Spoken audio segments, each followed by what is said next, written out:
ආයුබෝවන් දුවේ පුතේ අදත් මම ඔයාලට අරගෙන ආවේ 9 ශ්‍රේණියේ තවත් වැදගත් පාඩමක්. ඒ වගේම ඉතාමත් පහසු පාඩමක්. මේ පාඩම කොටස් කිහිපයකින් සමන්විත වෙනවා. ඒ තමයි 9 ශ්‍රේණියේ 5 වෙනි පාඩම වීජීය ප්‍රකාශන කියන පාඩම. ඉතින් මේකේ පළවෙනි කොටස විදිහට මම සාකච්ඡා කරන්න බලාපොරොත්තු වෙන්නේ වීජීය ප්‍රකාශනයකට නිකිලයක් ආදේශ කිරීම. නිකිල ආදේශ කිරීම කියන කොටස. අපි උදාහරණ වලින්ම මේ පාඩම සාකච්ඡා කරගෙන යමු. ඉතාමත් පහසු පාඩමක් වන නිසා. හරි මම මෙහෙම උදාහරණයක් ගන්නම්. x සමානයි 3 වන විට x ධන 4හි අගය සොයන්න. දැන් x ධන 4 කියන වීජීය ප්‍රකාශනයේ x කියන්නේ නොදන්නා අගයක්. මේ නොදන්නා අගය වෙනුවට අපිට x අගය 3යි කියලා දීලා තියෙනවා. එහෙනම් අපි කරන්න ඕනේ මේ x අගය වෙනුවට 3 ආදේශ කරන එක. ඒතර 3 ධන 4 පිළිතුර 7යි කියලා අපිට ලැබෙනවා. මේ x ධන 4 කියන ප්‍රකාශනයේ අගය එතකොට අපිට 7 විදිහට ලැබෙනවා. බලන්න මේ දෙවෙනි උදාහරණය a සමානයි 5 වන විට 2a ඍණ 6හි අගය සොයන්න. ඒතර 2a ඍණ 6 කියද්දී 2a දෙවරක් a කියන්නේ ඒව දෙකක්. දෙවරක් a වෙනුවට අපිට ආදේශ කරන්න පුළුවන් මෙතන දීලා තියෙන 5 කියන අගය. ඒතර දෙවරක් 5 අපි දන්නවා 10යි. දැන් 10 අඩු කිරීම 6. ඒතර 10න් 6ක් අඩු කරාම 4යි කියලා අපිට මෙතන මේ විදිහට පිළිතුර ලැබෙනවා. අපි තවත් උදාහරණයක් බලමු. තුන්වෙනි උදාහරණය y සමාන ඍණ 3 විට 8 ඍණ 5යි y හි අගය සොයන්න. දැන් අපිට පුළුවන් 8 ඍණ 5යි y වෙනුවට ඍණ 3 ආදේශ කරනවා. ඒතර 8 ඍණ 5යි y කියලා කියන්නේ 5 වරක් y. ඒතර 8 ඍණ 5 වරක් ඍණ 3. ඒතර මෙතන ඍණ 5 ගුණ වෙන්න ඕනේ ඍණ 3. ඒතර ඍණයි ඍණයි ගුණ වුණාම ධන 15ක් විදිහට තමයි අපිට උත්තරේ ලැබෙන්නේ. එහෙනම් 8 එකතු කිරීම 15 23 විදිහට අපිට අවසාන අගය ලබා ගන්න පුළුවන්. අපි යමු තවත් උදාහරණයකට. a සමානයි 4යි b සමානයි 3 වන විට 2a ඍණ 3යි b හි අගය සොයන්න. දැන් මෙතන a වෙනුවට අපි ආදේශ කරනවා 4 b වෙනුවට ආදේශ කරනවා 3. ඒතර දෙවරක් 4 8යි ඍණ 3 වරක් 3 ඍණ 9යි. ඒතර 8 ඍණ 9 ඍණ 1යි කියලා තමයි අපිට මෙතන පිළිතුර ලැබෙන්නේ. එතකොට මේ වගේ සරල වීජීය ප්‍රකාශනයකට අගය ආදේශ කරන්න දැන් අපිට මම හිතනවා පුළුවන් ඔයාලා හැමෝටම පුළුවන්. දැන් අපි ඊළඟට බලමු වීජීය ප්‍රකාශනයකට භාග ආදේශ කරන්නේ කොහොමද කියලා. මේකෙදිත් වෙන්නේ වීජීය ප්‍රකාශනයේ තියෙන නොදන්නා පදය. ඒ කියන්නේ වීජීය පදය වෙනුවට අපි දීලා තියෙන භාග සංඛ්‍යාව ආදේශ කරන එක තමයි කරන්නේ. දැන් මේ උදාහරණය බලන්න y සමානයි භාගය විට 4යි y හි අගය සොයන්න. ඒතර 4යි y. ඒතර 4 වරක් y වෙනුවට භාගය ආදේශ කරනවා. දැන් අපි අර භාග සුළු කිරීම වලදී සාධක තියෙනවා නම් සාධක ඉවත් කරනවානේ. ඒතර 4 2ෙන් බෙදුවාම 2යි කියලා අපිට ලැබෙනවා. දෙවරක් 1 2යි කියලා අපිට පිළිතුරු ලබා ගන්න පුළුවන්. මම හිතනවා ඔයාලට පැහැදිලි වුණා අපි මොකද්ද කරේ කියලා. අපි තවත් උදාහරණයකට යමු. a සමානයි ඍණ 2න් 3 නම්. ඍණ 2න් 3 නම් 5 ධන 2යි හි අගය සොයන්න. 5 ධන 2යි 5 ධන දෙවරක්. ඒතර a වෙනුවට ඍණ 3 බෙදීම 2 කියන එක ආදේශ කරනවා. දැන් මෙතනත් අපිට සාධක ඉවත් කරන්න පුළුවන්. 2ට 2 කපලා දාන්න පුළුවන්. එතකොට අපිට මෙතන ඍණ 3 තමයි අතන උත්තරේට ලැබෙන්නේ. ඒතර 5 ඍණ 3 2යි කියලා අපිට මේකේ පිළිතුරු ලබා ගන්න පුළුවන්. අපි තවත් උදාහරණයක් බලමු. x සමානයි 4න් 1 සහ y සමානයි 2න් 1 නම් 3x ධන 2y හි අගය සොයන්න. ඒතර 3x ධන 2y 3 වරක් x. එතන 3 වරක් x වෙනුවට 1ට 4 දානවා. ධන දෙවරක් y වෙනුවට 1ට 2 දානවා. ඒතර 3 මෙතන පොදු සාධක අයින් වෙන්නේ නැහැ පළවෙනි එකේ. මේ දෙවෙනි එකේ 2ට 2 අපි කපලා දාන්න පුළුවන්. එතකොට එතනින් 1 ලැබෙනවා. මෙතන 3 වරක් 4න් 1 3 වරක් 1 3 බෙදීම 4 3 යට 4 තමයි එන්නේ. ධන 1. ඒතර 1කුයි 4න් 3කුයි අපිට මේක ලියන්න පුළුවන් 1යි 4න් 3 කියලා අවසාන උත්තරේ. මම හිතනවා ඔයාලට පැහැදිලි වුණා. අපි 4 වෙනි උදාහරණයට යමු.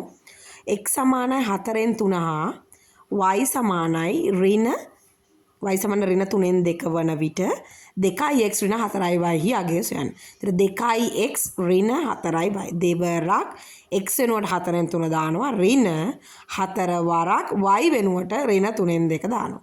ඉතින් මෙතන සාධක අයින් කරන්න පුළුවන් ගානක්. ඒතර 2 1යි 4ට තියෙනවා 2 2ක් 4ට 2 2ක් තියෙනවා.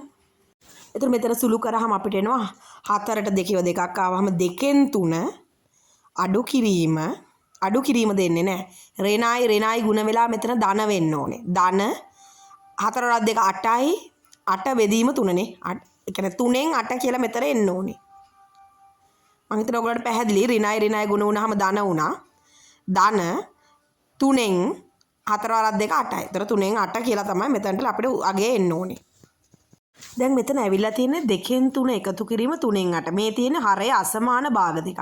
අපි දන්නවා හරය අසමාන භාග දෙකක් අපි සුළු කරන්න කලින් හරය සමාන කරගන්න ඕනේ. එතකොට මේ 2 3 කියන සංඛ්‍යා දෙකේ කුඩා පොදු ගුණාකාරය වෙන්න ඕනේ 6. එතකොට 2 6 බවට පත් වෙන්නේ 3න් ගුණ වෙලානේ. එහෙනම් 3ත් ගුණ වෙන්න ඕනේ 3න්. ඒතර 3 3න් ගුණ වුණාම 9යි. ඒතර 3 ගුණ වෙන්න ඕනේ 2න් නේ 6 වෙන්න නම්. එහෙනම් 8 ගුණ කරන්න ඕනේ 2න්. ඒතර 8 වරක් 2 16යි. එතන පොදු හරය 6 වෙනකොට 3 වරක් 3 9යි 8 වරක් 2 16යි 16යි 9යි එකතු වුණාම ලවයට 25 කියලා එනවා. දැන් මේක ඔයගොල්ලන්ට තේරෙනවා මේක විෂම භාගයක්. ඒතර මේ වගේ වෙලාවට අපිට පුළුවන් මේක මිශ්‍ර සංඛ්‍යාවක් බවට පත් කරන්න. 25ට 6 4යි. ඒතර 25 6න් බෙදුවාම එකක් ඉතුරු වෙනවනේ. ඒක අපි ලවයට ලියනවා. ඒතර 4යි 6න් 1යි කියලා අපිට මේක මිශ්‍ර සංඛ්‍යාවක් විදිහට පිළිතුරු ලියන්න පුළුවන්. දුවපතේ මම මේ පාඩම පටන් ගන්නකොටම ඔයගොල්ලන්ට කිව්වනේ මේ විජය ප්‍රකාශන කියන පාඩම කොටස් කීපයකින් සමන්විතයි කියලා. ඒතර අපි මේ පාඩම මුල් කොටස විදිහට දැන් අපි මේ වෙනකොට සාකච්ඡා කරේ විජය ප්‍රකාශනයකට නිකිලයක් ආදේශ කිරීම සහ විජය ප්‍රකාශනයකට භාග සංඛ්‍යාවක් ආදේශ කිරීම කියන කොටස්. මම හිතනවා ඒ වගේ ගැටලුවක් ඔයගොල්ලන්ට දැන් විසඳ ගන්න පුළුවන්. අපි යමු එහෙනම් මේ පාඩමේ ඊළඟ කොටස වන විජය ප්‍රකාශනයක වරහන් ඉවත් කිරීම කියන කොටසට. මේකෙදි ඔයාලා අනිවාර්යෙන් මතක තියාගන්න ඕනේ විජය ප්‍රකාශනයක වරහන් ඉවත් කරනකොට අපි කරන්න ඕනේ වරහනට පිටතින් තියෙන පදයෙන් වරහන ඇතුලේ ඉන්න සියලුම පද ගුණ කරන්න ඕනේ. කියන්නේ වරහනට පිටතින් තියෙන සංඛ්‍යාවෙන් වරහන තුල තියෙන සියලුම පද ගුණ කරන්න ඕනේ. අපි මේක උදාහරණයක වලින් පැහැදිලි කරගමු කොහොමද විජය ප්‍රකාශනයක වරහන් ඉවත් කරන්නේ කියන එක. අපි යමු මේකේ පළවෙනි උදාහරණයට. පළවෙනි උදාහරණයේ විදිහට මම ඔයගොල්ලන්ට දෙනවා.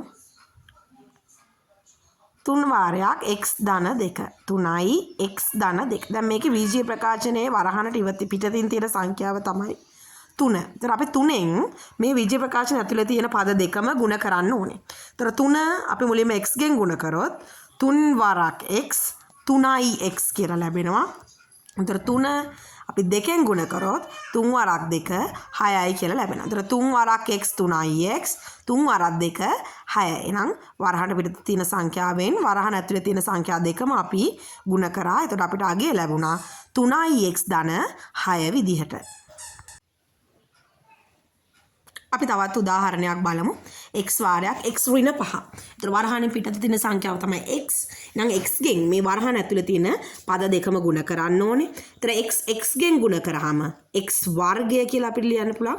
x ගුණ කිරීම x කියන්නේ x වර්ගය. ඒතර x ගුණ කිරීම 5y ඍණ 5y. ඒතර x ගුණ කරාම ඍණ 5y ගෙන් ඍණ 5y xy කියලා අපිට ලියන්න පුළුවන්.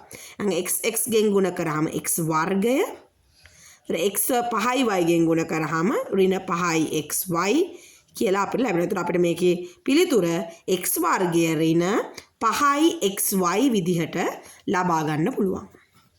අපි තවත් උදාහරණයකට යමු. තුන්වෙනි උදාහරණය. a වාරයක් b ධන 3. a වරහන් ඇතුලේ b ධන 3. ඒතර a ගෙන් මේ b ධන 3 කියන b ධන 3 කියන පද දෙකම ගුණ කරන්න. ඒතර a ගුණ කිරීම b ab a ගුණ කිරීම 3 3යි a. එතකොට අපිට මේකේ පද විදිහට ලැබෙනවා ab ධන 3යි a. ab ධන 3යි a. මම හිතනවා ඔයාලට පැහැදිලි වුණා.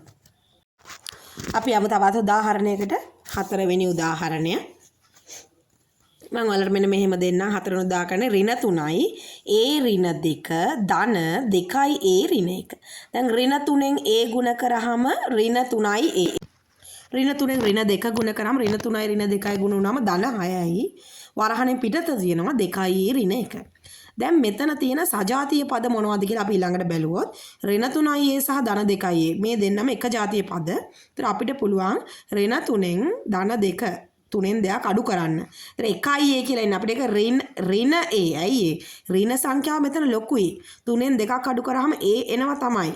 ඒක අපි ලොකු එක්කෙනාගේ ලකුණ විදිහට ඍණ ලකුණ යොදන්න ඕනේ. එතකොට ඍණ 3යි a ධන 2යි a සුළු කරාම මෙතන අගේ විදිහට එන්න ඕනේ ඍණ a. ඊට පස්සේ ධන 6ෙන් එකක් අඩු කරන්න පුළුවන්.